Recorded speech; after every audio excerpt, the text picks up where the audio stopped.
We've got a trade to announce. Mike Grier has been wheeling and dealing as the San Jose Sharks have acquired a defenseman.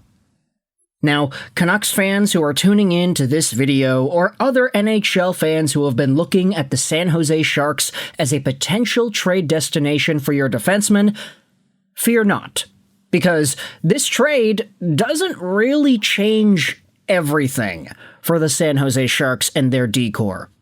We'll explain why in this video, but the trade goes as follows.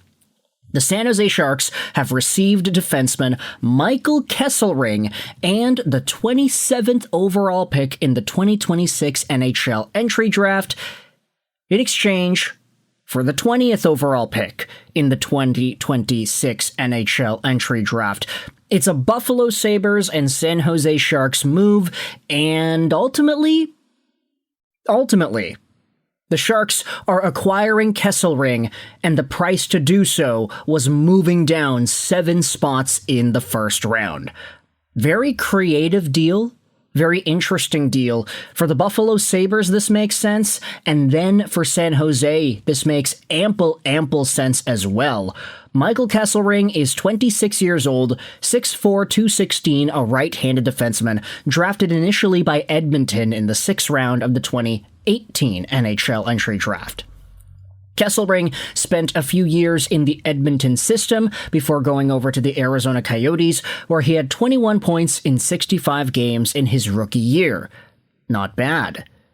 He then played for the Utah Hockey Club, scoring 29 points in 82 games in 24-25, before getting traded to Buffalo in the J.J. Peterka trade. He had 2 points in 34 games with the Sabres and 1 game played in the postseason. Not really a great transition for Kesselring, and there were some reports that he, how do I say this? He complained about his situation in Buffalo on Instagram.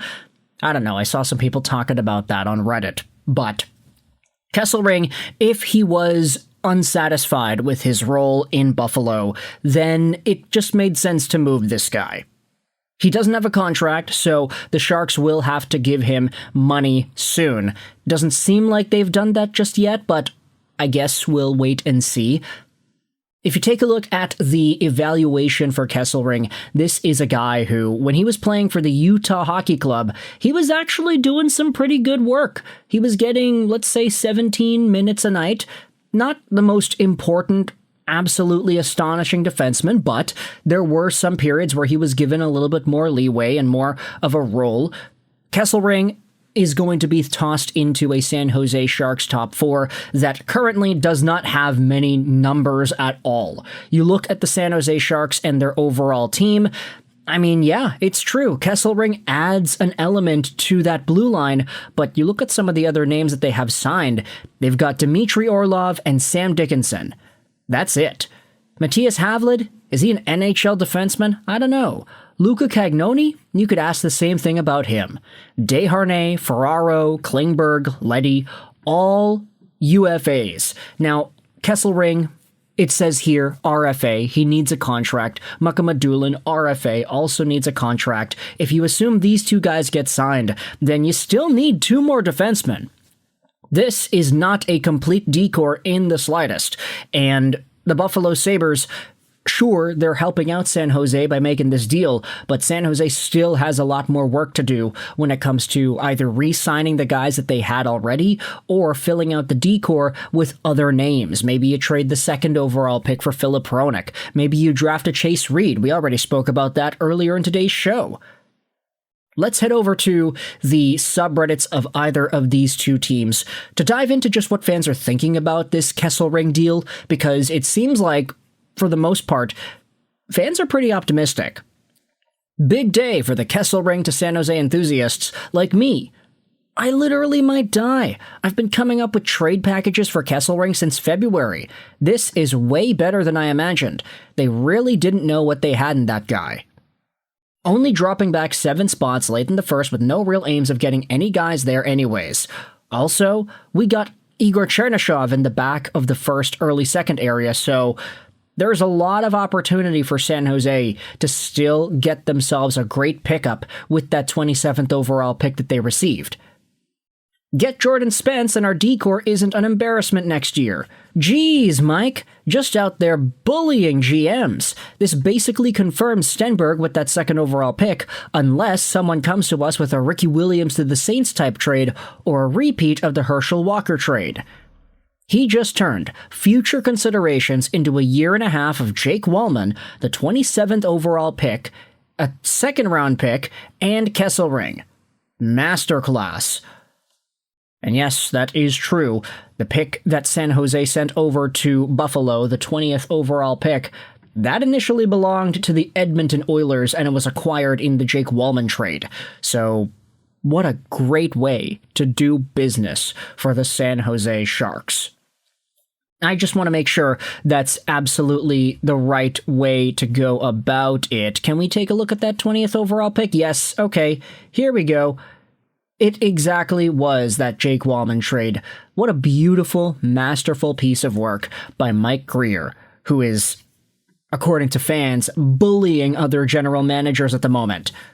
Insane masterclass trade. Future considerations for Wallman is the gift that keeps on giving. The Sharks have officially traded future considerations for a 26-year-old right-handed defenseman and a first-round pick. Not bad. They also got Wallman and a second-round pick for future considerations from Detroit. What a masterful piece of work by Mike Grier. Meanwhile, you go over to the Buffalo Sabres and see what their fans are saying about this move. They're not as happy, but at least there is some sort of, okay, we were probably expecting something like this to happen going down. Intelligent Choice 91 says, I'm assuming you make this move to make a lateral move with that newly acquired pick, or we have someone specific in mind from the draft class, but which one is it? Also, I'm guessing that Kesselring maybe wasn't crazy about the increasingly tough opportunity to find himself in the lineup on the Sabres. This wasn't to move up, it was to move on. No point in trading up for a specific guy you want late in the round until you see the draft board. That makes sense. I'd agree with that assessment over here. I wish we would have given him another shot personally. I didn't expect him back after he publicly complained on Instagram. That's fair, but I think we should have gotten more for him, no? This was equivalent to trading him straight up for the 46th overall pick per Puckpedia's pick value calculator. Honestly, seems about right, since his value was pretty low. He missed most of the season with injury, wasn't that great when he played, and was healthy scratched in the playoffs except Game 1. One game, excuse me. All that tanked his value compared to what it was last summer. That said, I wish we gave him another shot. So, Sabres fans, they seem to be a little rational about the way it's going down. I don't think anybody's being super ticked off or whatever. Just asking what they could do with that draft pick. But if Sabres fans were already looking at Kesselring and thinking that this guy's tenure was going to come to an end, then I guess that makes sense. For the San Jose Sharks fans, though, they're ecstatic about this trade. The pick that was sent over to Buffalo was essentially given to them for free when you think about Jake Wallman and the reason he found himself onto San Jose's blue line in the first place. And now, taking all those assets, flipping them upside down, getting Michael Kesselring, a guy that you'll have to re-sign, but you could probably give some years to. Some pretty good work by Mike Grier. Let me know your thoughts in the comment section below. I hope you enjoyed this British Sign On. And bye.